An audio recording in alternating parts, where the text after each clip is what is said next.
knowing what exactly joint Hindu family is, what are the laws related to co-parcenary, who are co-parceners. So these all terms are very very necessary and I hope now you are well aware with it. अब आ जाती है बात कि joint Hindu family firm भी एक तरीके से joint entity है, राइट। फर्म की अगर हम बात करें तो हम इसको ऐसे बोलेंगे कि एक ऐसी बिजनेस यूनिट, बिजनेस एंटिटी जो कि उस फैमिली मेंबर्स के द्वारा ही रन की जा रही है as like a joint family. मतलब ये एक जॉइंट फैमिली बिजनेस हम कह सकते हैं। And if we look at the other kind of business enterprise, there is a partnership also. एक तरीके का बिजनेस पार्टनरशिप भी होता है। आप सब पार्टनरशिप के बारे में भी अच्छे से अवेयर होंगे। पार्टनरशिप पर तो मैं प्लेलिस्ट बना चुकी हूँ proper. Who are partners, what is partnership, what are the conditions to go for a partnership, when partnership ends. So if you want to understand whole concept about it, on the top I'm providing the playlist regarding this. Go and watch it out. Coming back to the topic, if we look at these 2 points, they look quite similar to each other. एक joint family firm भी और एक partnership भी similarities काफ़ी हैं, but as a student of law you should well aware what are the differences between it, why these terms are separate, why can't a joint family turn into a partnership, और एक partnership क्यों हम उसका नाम joint hindu family नहीं बोलते, वो भी तो एक family की तरह वो members जो है काम कर रहे हैं। Why is it so? So our session is based upon this concept, joint Hindu family firm and partnership के बीच के difference हम समझेंगे। Hope you pay attention throughout the session.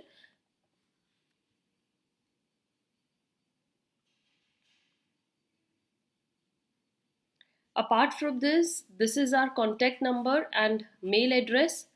And if you have any problem, you are in any query, you want our solutions, you can contact us and we are there for you to solve all your problems. इस video में आगे बढ़ने से पहले आइए जानते हैं हमारे इस गाइडेंस और मेंटरशिप प्रोग्राम के बारे में। क्या आप भी चाहते हैं कि इंटरव्यू के दौरान बाकी कैंडिडेट्स में से आपका ही सीवी टॉप पर चुना जाए, या आपको सीवी बनाने में किसी ऐसी गाइडेंस की ज़रूरत है जो आपकी सभी परेशानियों को दूर कर सके? क्या आपको भी एग्जाम प्रिपरेशन में ज़्यादा समय ना गवाकर पॉइंट टू पॉइंट या एग्जैक्ट प्रिडिक्शन के अकॉर्डिंग ही पढ़ना है? क्या आपको भी डाउट सॉल्विंग ट्यूशंस महंगे पड़ रहे हैं? तो हम लेकर आ गए हैं 24/7 and 1-to-1 doubt solving sessions just in ₹299। जी हाँ, सिर्फ 299 रुपये में आप ये सभी सर्विसेज का फ़ायदा ले सकते हैं हमारी सपोर्ट एंड असिस्टेंस प्रोग्राम से जुड़कर। तो अपने फ्यूचर गोल्स को देखते हुए जल्दी से फ़ोन उठाइए और व्हाट्सएप कीजिए नीचे दिए गए नंबर पर। Coming to the topic, let's discuss among these bullet points firstly the main thing about partnership and then we will compare it with joint Hindu family firm. जैसे एक आपका डिफरेंस होता है, आप अपने नोट्स में भी मेंटेन कर सकते हो। Here you can write the point of basis on which we are differentiating, and here you can write partnership, and here you can write the joint family firm.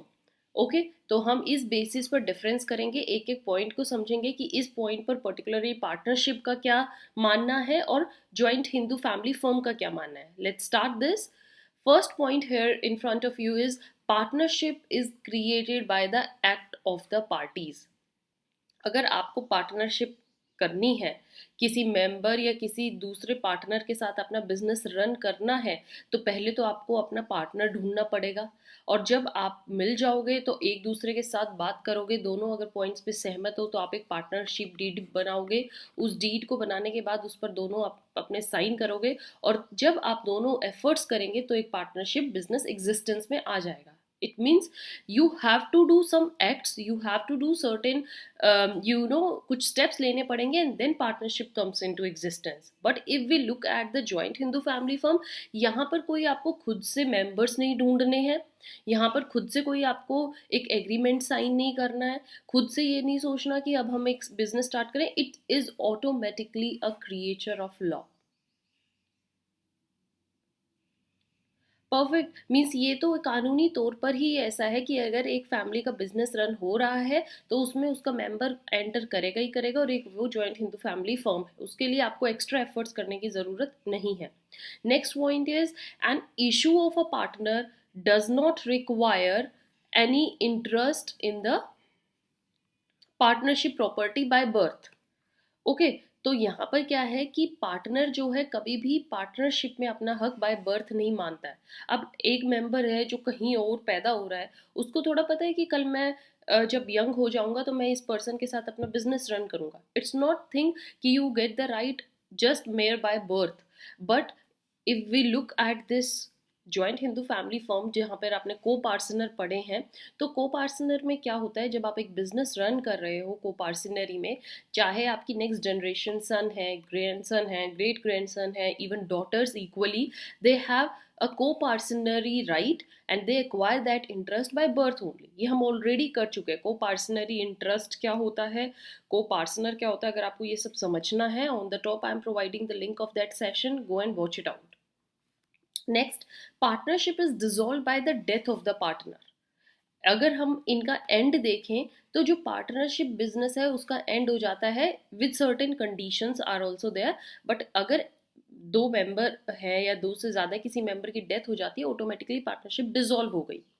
If we come to the joint family firm, यहाँ पर क्या होता है, किसी member की death होने से वो पूरा का पूरा फर्म या बिजनेस बंद नहीं होता है, शट डाउन नहीं होता है। मेंबर्स में कम, मेंबर्स में go. Similarly in this family also, कोई मेंबर पैदा हो रहा है, किसी की डेथ हो रही है, बिजनेस यूं ही का यूं ही चलता रहेगा।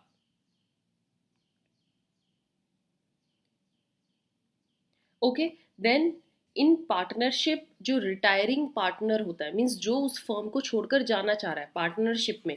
अब सपोज कीजिए 3 मेंबर्स ने मिलकर एक पार्टनरशिप बनाई थी, बिजनेस रन किया था। अब एक मेंबर है, वो ड्यू टू एनी रीजन उस पार्टनरशिप फर्म से अलग होना चाह रहा है, then he has the right to ask for the accounts. भैया मुझे सारी अकाउंट्स दिखाइए कि कितना हमारी पार्टनरशिप फर्म ने पैसा कमाया है, कहाँ पर लॉसेज है, कितना हमारी देनदारी है, कितना हमें लोगों से पैसा मिलना है। Everything, every partner has the right to do सो।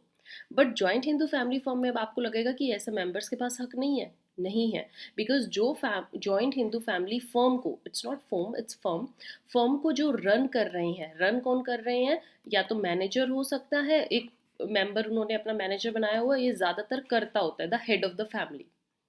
तो जो हेड ऑफ द फैमिली है वो अपने पास सारे अकाउंट्स रखता है, बाकी मेंबर्स के पास कोई राइट नहीं है to ask for the account. Separate members have no right, separating co partners we can say. अच्छा, यहाँ पर एक चीज देखिएगा, it's not about the members we are talking about, यहाँ पर रिटायरिंग पार्टनर की बात हो रही है, मीन्स जो छोड़कर जा रहा है। Same way joint Hindu family firm के बिजनेस को जो छोड़ रहा है, मीन्स कोई मेंबर जो ज्वाइंट हिंदू फैमिली से अलग होना चाह रहा है, अलग रह रहा है, मुझे इस फैमिली से अब अलग होना, पार्टीशन चाहिए, अब मैं ज्वाइंट फैमिली में नहीं रहूंगा, तो उस को पार्टनर को कोई हक नहीं है कि वो उस बिजनेस के अकाउंट्स की मांग करे कि मुझे सारा का सारा अकाउंट्स चेक करो।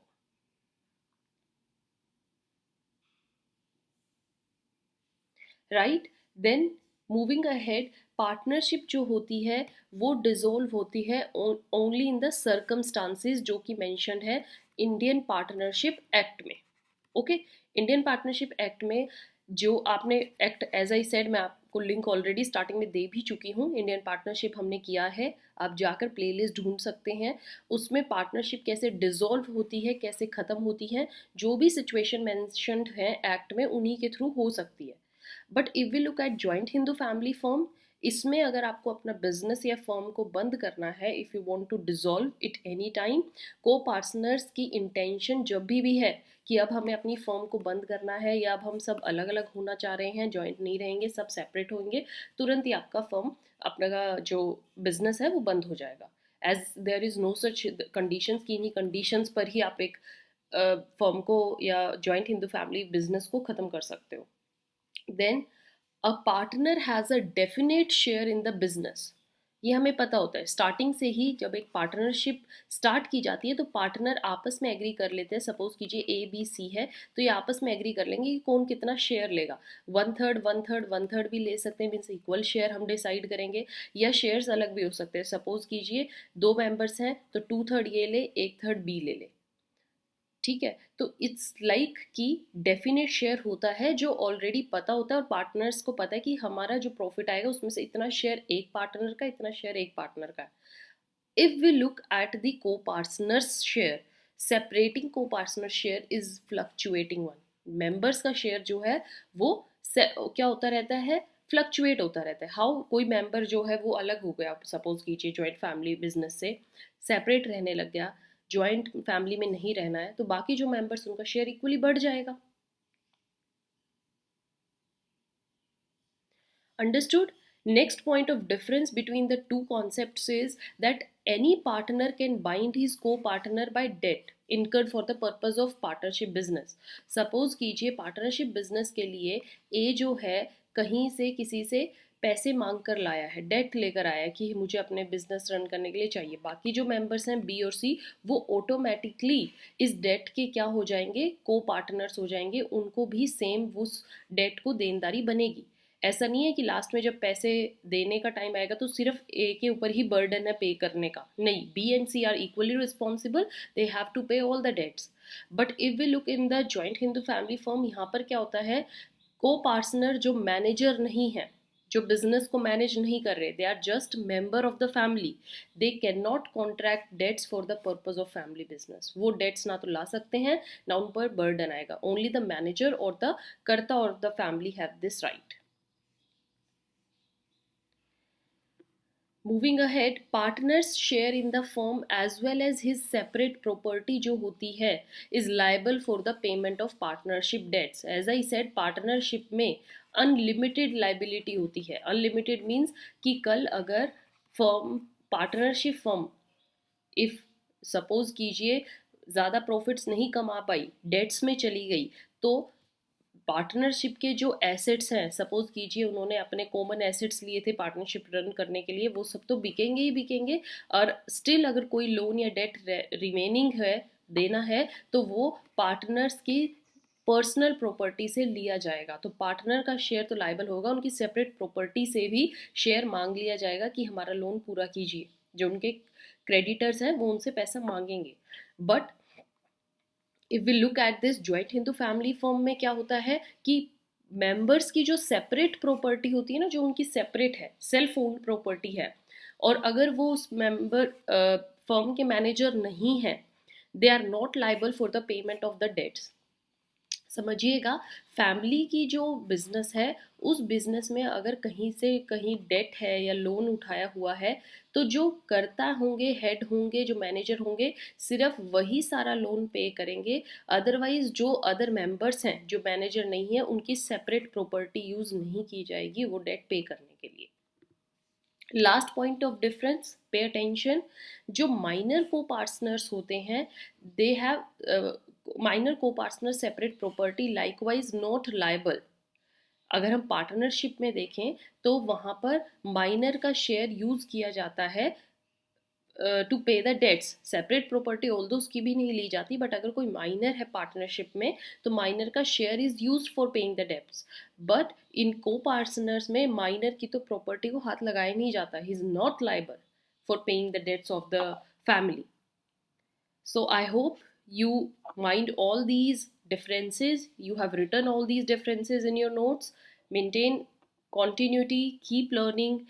If you have any kind of doubt, you can reach to us. We are there to solve all your problems. Till then, keep learning, keep watching. Have a nice day. Thank you.